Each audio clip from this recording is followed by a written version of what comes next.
Hey AC3, welcome to the video blog, The Creek This Week. I am all by myself today, but I thought that this would be a great time to kind of let you in on something that I love to do, which is to manage our Ask Anything blog on our website.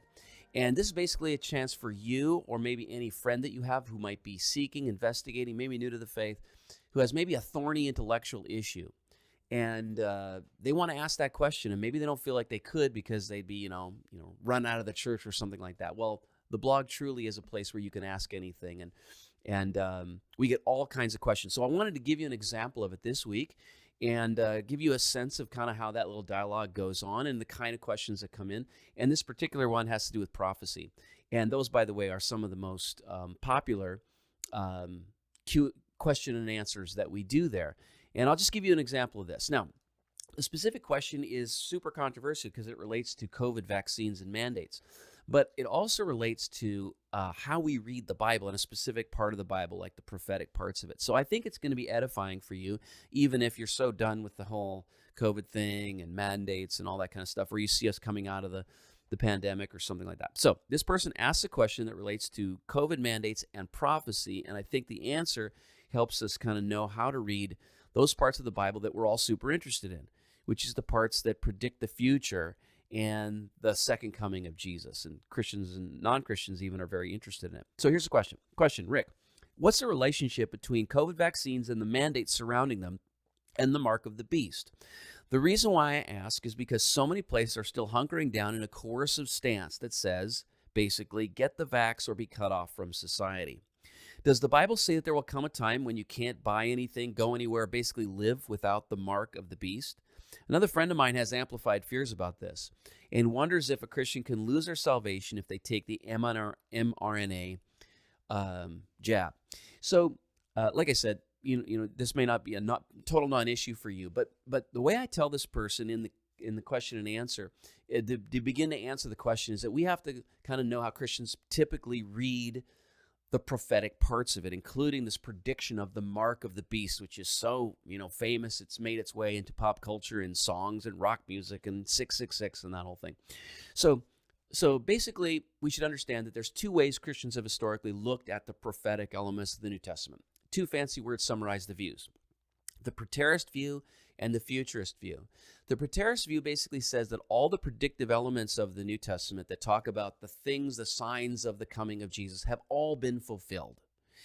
And so when you're talking about the mark of the beast, the coming of the beast, this Antichrist figure, it's all already been fulfilled. And so all that we're waiting for now is the second coming.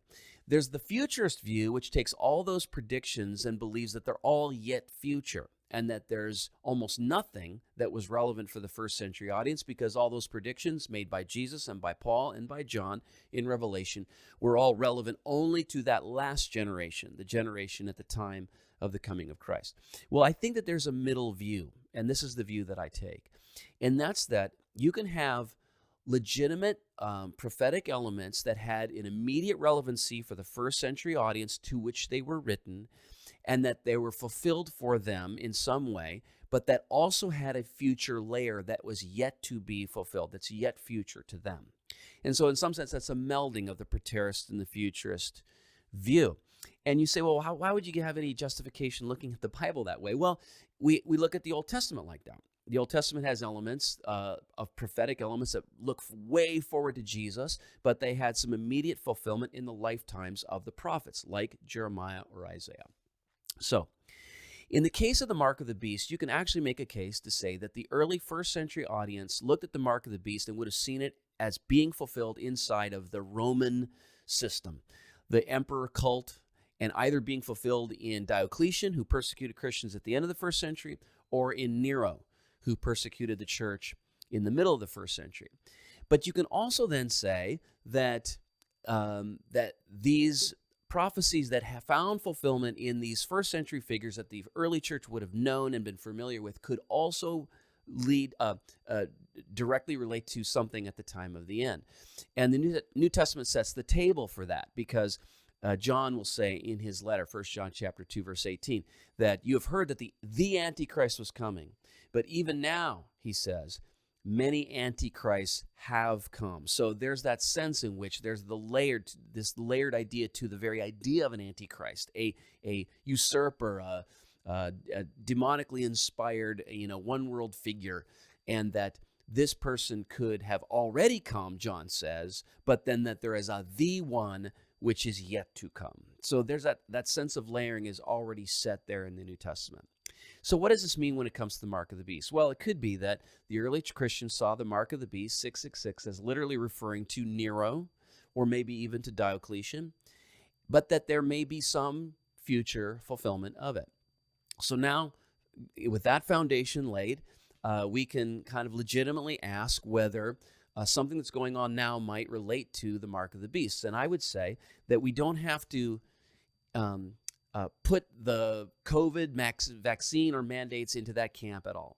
Now, I will say this, that I think that the mandates and the idea that there's literally, obstacles put in the way of commerce and general engagement in society as a result of some of these mandates gives us at least some sense of foreshadowing of what could be the coercive means used by an antichrist figure to compel consent into whatever religious system.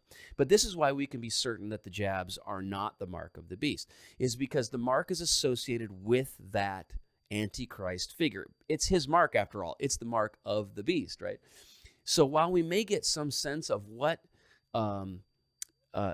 tools or vehicles could be used to literally demarcate society into the haves and the have-nots, the ins and the outs, and that Christians could literally be pushed to the outs by something as simple as get this procedure or you can't participate in society. We've got at least a sense of what that could look like, but because there's no association with an antichrist figure, there's no perfect one-to-one correlation with some sort of one world, specifically antichrist, in other words, against the Christ, against Jesus the Messiah figure, not yet, we don't have to worry that this is the mark of the beast.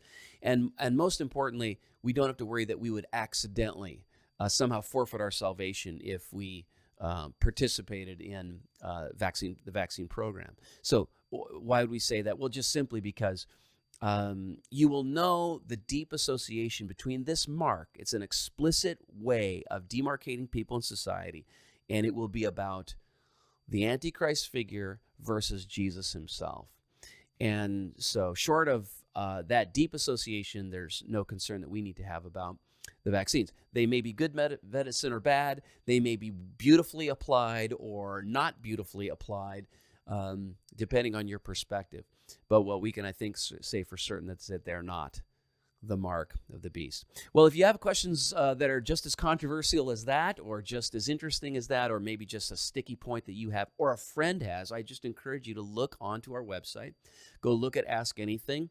You can insert your question right there, and in a timely manner, you'll get some feedback from me or some other teacher at the church, and we'll advance in our journey towards Jesus together, and maybe like blow away some of these roadblocks that stand in the way of folks believing that the Christian faith is plausible and that there's good reasons for it, and that you can marry your heart and your mind as you seek Christ together. So that's a tool in your toolkit. I hope that you use it, and I hope, friends, that you are also being salt and light in your relationships with people who are far from God.